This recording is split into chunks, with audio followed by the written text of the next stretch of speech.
Good afternoon, everyone, and welcome to General Grand Council Presents.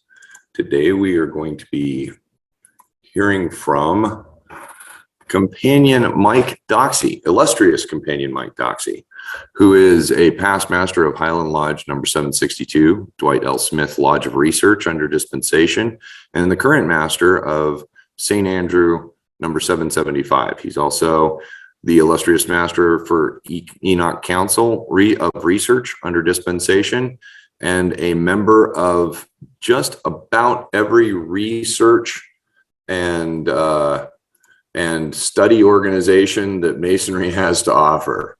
So without further ado, we'll go ahead and welcome him. He is presenting on communicating with angels. All right. Thank you very much, Right P.S. and Stephen.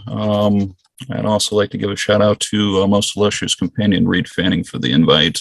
Fortunately, he could not join us today because of his demanding work schedule. But just before I go on with the presentation, a lot of my research presentations I like to call living research documents. So a research presentation that I give this year might be a little bit different next year, just because I like to add and subtract some things to make the presentation better. Also at the beginning, I will be discussing a little bit of a ritual that's certainly applicable to the Indiana ritual of Royal and Select Masters. So obviously within our various jurisdictions, the neat thing about ritual is it's conducted differently. So some of the things I might discuss might be quite well very different than to what you're used to. Also, if there's any companions within the room right now that are not Royal and Select Masters, but just here as a genuine interest, I will certainly not divulge anything that involves the quote-unquote secrets appertaining to the Royal and Select Masters. So I will go ahead and go on with the presentation of communicating with angels. I'll go ahead and share my screen here. All right. When peeling back the layers of the onion in our side degrees or pendant orders of Freemasonry in search of further mysteries or deeper meaning of a degree or order, at times we often overlook the major details that are hidden in plain sight. Permit me to indulge you into the mysteries hidden and in plain sight. But also, as we peel back a few layers of the onion, we see that what lies beneath is also waiting to be discovered. Those who have been admitted to the degrees of Royal and Select Master, you are no doubt a stranger to the cherubim and angelic presence used in that Royal Master degree. When Hiram Abiff was at the altar placing the three lesser lights, we often look the presence of the cherubim surrounding Hiram while in prayer at the altar as he recites a piece of scripture from Psalms. If we stop and reflect the significance of this part of the ritual, not only is he placing an important piece of lodge furnishing to the right at the altar, but the three-branch candelabra, but we now provide will now provide the light for the three great lights upon the altar. Furthermore, this is done in the presence of cherubim. What are cherubim? Or what are cherubim? A cherub is a word most likely borrowed or derived from the Akkadian word kerabu, meaning to bless or one who blesses. They're described as unearthly beings who directly attend to God, according to the Abrahamic religions. In Jewish angelic hierarchy, the cherubim have the ninth or the second lowest rank in the hierarchy. According to Maimonides in the Menashe Torah, which dates to the early 11th and 12th centuries, and the third rank in the Kabbalistic works. The Decolesti Hierarchia places them in the highest rank alongside the seraphim and the thrones. In the book of Ezekiel, and depicted in early Christian iconography, the cherubim is depicted as having two pairs of wings and four faces, that of a lion, or the representative of all wild animals, an ox, domestic animals, a human, representing humanity, and an eagle, the flight of birds. Their legs were straight, their soles of their feet were like hooves of a bull, gleaming like polished brass. Later tradition ascribes them to a variety of physical appearances. Some early Midrashic literature conceives them as non-corporeal. In Western Christian tradition, cherubim have become associated with a pedo derived of Cupid, or Eros, which result in descriptions of cherubim having as small plump winged boys or man. Aside from the different classes of angels and their respective names in many religious organizations and cults, many are identified as being messengers of God or messengers to God. Without the intent of sounding over analytical, one cannot help but think that Hiram Abiff was speaking a prayer to be communicated to the presence of cherubim, so that his prayer may be relayed to the divine, so that the temple may be soon completed and dedicated. After the untimely death of Hiram Abiff, we find that in the second section of the Royal Master Degree that we pass under the wings of cherubim as 8 scriptures from the first book of Kings, 7th chapter, and from the 22nd chapter of Revelations are read. The 7th book of First Kings almost focuses exclusively on the wisdom of Solomon. Early Masonic scholar Albert Mackey gives a lovely description in one of his earliest monitorials of the cryptic degrees. He states, "When therefore the initiate is received beneath the extended wings of the cherubim, we are taught by this symbolism how appropriate it is that he who comes to seek or ask and seek truth, symbolized by the true word, should begin placing himself under the protection of the divine power, who alone is truth, and from whom alone truth can be obtained." Obviously, the conception of truth became very prominent in early mid 18th century degrees, and of course the philosophical, dosages and various degrees of truth are perhaps maybe some of the most common themes that we find throughout Freemasonry, whether it be the 16th degree of the Scottish Rite, Knight Masons, and so forth. Going back, however, to the degree of Select Master, if looking at it in a chronological sense, takes place before the Royal Master Degree. The degree does not mention or really hint at any angelic presence, aside from the Ark of the Covenant, from which the true Master's word, as taken from Kabbalistic teachings, is preserved and deposited. The Select Master Degree, as we know today, is derived from a series of degrees in Masonry, affectionately known as the Secret Vault Degrees. A very proto-like version of this was brought to America by Etienne or Stephen Warren in the early 1760s as a side degree of the Lodge of Perfection, which is now called the Ancient Accepted Scottish Rite of Freemasonry. The degree was not originally worked in conjunction with the Royal Master Degree. If we peel back a few more layers of the proverbial onion, we come across a very biblical text known as the Book of Enoch. This text was left out of the Bible during the Nicene era, nor is it part of the Hebrew canon or Hebrew canon of Scripture. The Book of Enoch dates from around 350 BCE. And details of the journey of the biblical patriarch Enoch dates from about, details of the biblical patriarch Enoch as he was lifted into heaven in corporeal form by God, as found in Genesis book 5, chapter 24. Enoch was also the great-grandfather of Noah. He was then imparted with the celestial and divine secrets by God's archangels, namely Michael, Uriel, Gabriel, and Raphael, the later archangel instructing Enoch into the secrets of the Kabbalah. Enoch also learns of a group of fallen angels who are known as the Watchers, who fell from grace, who have displeased God by souring a race of humans known as Nephilim. Further information and evidence found in Genesis 6:4 and Numbers 13:33.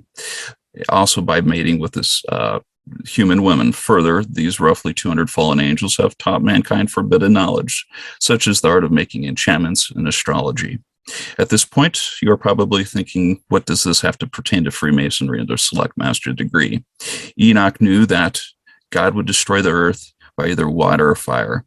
However, he did not know which. Enoch, having realized that this knowledge he had been given by the Shekinah would be lost to the elements as brought forth by God. And his sons had to make 2 pillars, one made of marble to withstand the devastation brought forth by fire, and the other brass to survive any devastation brought forth by water. On the pillar of brass was engraved the liberal arts, sciences, and wisdom as was given to him on the pillar of marble. Where characters were written in cipher, hieroglyphics were placed that near the spot where the pillar stood lays deposited a precious treasure located within a subterranean vault. Further, we are told under the direction of the Holy Presence and of the obedience to the instructions he had received in a vision, he built a temple underground on Mount Moriah and dedicated it to God. His son Methuselah, still whom not fully withstanding his father's directions and wisdom, had built an underground temple consisting of 9 bolts, which placed perpendicularly beneath one another. Those who saw its entrance communicated by apertures that were left in the arch of each vault. The descriptions give the idea that each vault had an archway that had a number of symbols and openings that you had to shine a certain light through in proper sequence in order to gain admission and move on to the next one. This clearly gives an impression that this was an advanced locking system that, again, incorporated light as the key. No matter how you look at it, this is a rather advanced and modern-like idea of a high-tech locking system. Next, according to what we are told, Enoch then caused a triangular plate of gold to be made. Each side was 1 cubit, or 1 foot 6 inches in length, and was encrusted with an agate, or a semi-precious stone, in the same form. He then proceeded to engrave the ineffable name of God onto this plate, which was placed in the cubical stone made of white marble. This was then placed within the deepest arch of the vault. We rewind the clock a little bit to about the 15th through 17th centuries. We find ourselves scattered throughout Europe during the Renaissance, and of course, these several various periods of enlightenment. Noble authors such as Cornelius Agrippa, Jacob Boehme, John Dee, at the forefront of Judeo-Christian mysticism and the mystery schools. This also yielded a plethora of published works, many of which had stood the test of time and are still studied and highly regarded today by esoteric scholars and others. Some of these were manuscripts that predated the printing press that were eventually published. Perhaps one of the most widely known at the time was the Clavicula Solomonis, or the Key of Solomon, an ancient grimoire which is said to have been written by Solomon himself and passed down to Judaic Kabbalists and adepts. Of course, much like traditions found within our craft, these stories tend to be romanticized and stretched just a little bit. In his grimoire are spells and operations that were given to Solomon by God, some of which call upon angels and spirits to perform deeds and actions. This grimoire would spread throughout Europe and influence many occult authors of the time, more notably Cornelius Agrippa, who wrote his magnum opus on occult philosophy, of which has similar symbols and operations that were mentioned in the Key of Solomon. Many of these publications would lead to esoteric societies of enlightenment of that contemporary era, such as the Rosicrucian movement, alchemical studies, amongst others. As Freemasonry spread throughout the mid-18th century, producing literally hundreds of rites in France and Germany, we find a strong influence of these writings producing occult orders within Freemasonry, who adopted similar structures and teachings as found in some of these early Kabbalistic grimoires. Perhaps the most widely known order that has come into light these past several years is l'Ordre des Chevaliers de Maçon et le Comte de l'Univers, or in English, the Order of Knight Masons, Elect Priests of the Universe, or simply Cohens, as so affectionately known. The foundations of this now defunct Masonic order began in 1754 when Martinez de Pasquale founded the chapter of Les Juges Écossais, or the Scottish Judges, in Montpellier. The term juge or judge later became part of the title of the highest ranking members of the Cohens, so titled the Souverain Juge, or the SJ. In 1760, he founded the Temple Cohen in Bordeaux. And in 1764, he founded the Eleu Écossais, or the Chosen Scottish, a temporary whole grade system that was worked at the time. This was also alluding to the Masonic patent that he inherited from his father, who claimed that it was presented to him by none other than the Prince Charles Edward Stuart, the Bonnie Prince, who was in France and Rome in the early 1740s under refuge during the early Jacobite uprisings. This patent was inheritable, like some royal title, through various dubious origin. It did, however, give Pasquale's father to erect and open Stuart Masonic lodges. After his father's death, Martinez took it upon himself to exercise the same rights as his father. It was during these years from about the mid-1750s to the mid-1760s that Pasquale had begun developing his Eleucoan system. And on March 21st, 1767, he founded the order's sovereign tribunal, the First Grand Council, or Martinezism, not to be confused with Martinism. And by 1770, the Eleucoan had temples operating in Bordeaux, Montpellier, Paris, Metz, Lyon, Avignon, Foix, Lisbonne, La Rochelle, and Versailles. Pasquale's strict regimen of prayer, internal and external cleanliness, spiritual aspiration, and magical discipline spread quickly during the Enlightenment era of France to students desperately in need of a return to magic and romance of spirituality, untouched by the so-called modern science and skepticism of the time. The primary focus of higher grads of this order was to make contact with your bon compagnon, or angelic guide, as what Pasquale alluded to, and to control him through various liturgical operations, an attempt to reconcile with the divine, and an attempt to reconcile, or as a contemporary and modern day Martinists would eventually call it, the process of reintegration.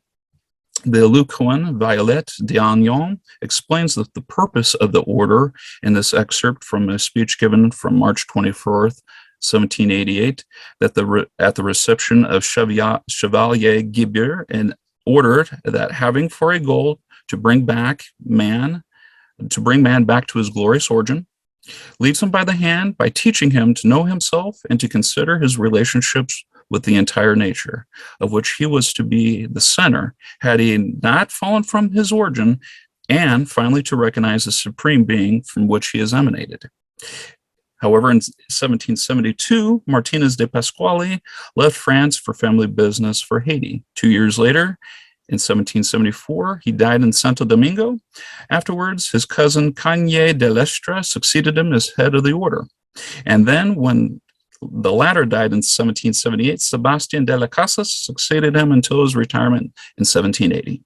Very little remained after that, and the last workings of the order had taken place around 1807, then assumed the order went truly defunct. More importantly, however, two of his disciples particularly distinguished themselves after the departure of Pasquale, Jean-Baptiste Villermoz and Louis-Claude de Saint-Martin. It is a worthy note, however, that many Martinist orders today do practice the various versions of the Eleucoan system, with various lineages. Jean-Baptiste Villermoz was an ardent student of Freemasonry and theurgy. For him, the doctrine of reintegration is at the base primitive and authentic Freemasonry. In 1773, he had joined a Germanic order, the Rite of Strict Observance, a very early spiritual and Templar-based order. In 1782, at the convent of Wilhelmsbad, the order was reformed under a new name, the Rite Écossais Rectifié, or the Rectified Scottish Rite, the last degree being the Chevalier Beneficent de la Cité Sainte, or the Order Knights Beneficent of the Holy City, which carried on the deep chivalric aspects of the Eleucoan, but in a Templar setting. The last secret and double secret classes of this system, however, were direct teachings of the Eleucoan, and that is, of course, another story unto itself, however. Louis-Claude de Saint-Martin had eventually renounced Freemasonry. This is due to the many schisms and rites that had been established during the latter part of the 18th century in France, Germany, and other surrounding areas. Just before the revolution, it was obvious that the clash of egos that had caused many of these schisms, and always a new and better order had to be created. He also became very dismissive of the theurgy used by the Eleucoans, and by judging by these methods of angelic evocation to be unreliable and even dangerous. He simply chose to take another path, what we call la voie de Chaldique, or the way of the heart, to attain this reintegration. An inward contemplation that opposes the exterior theurgic ritual.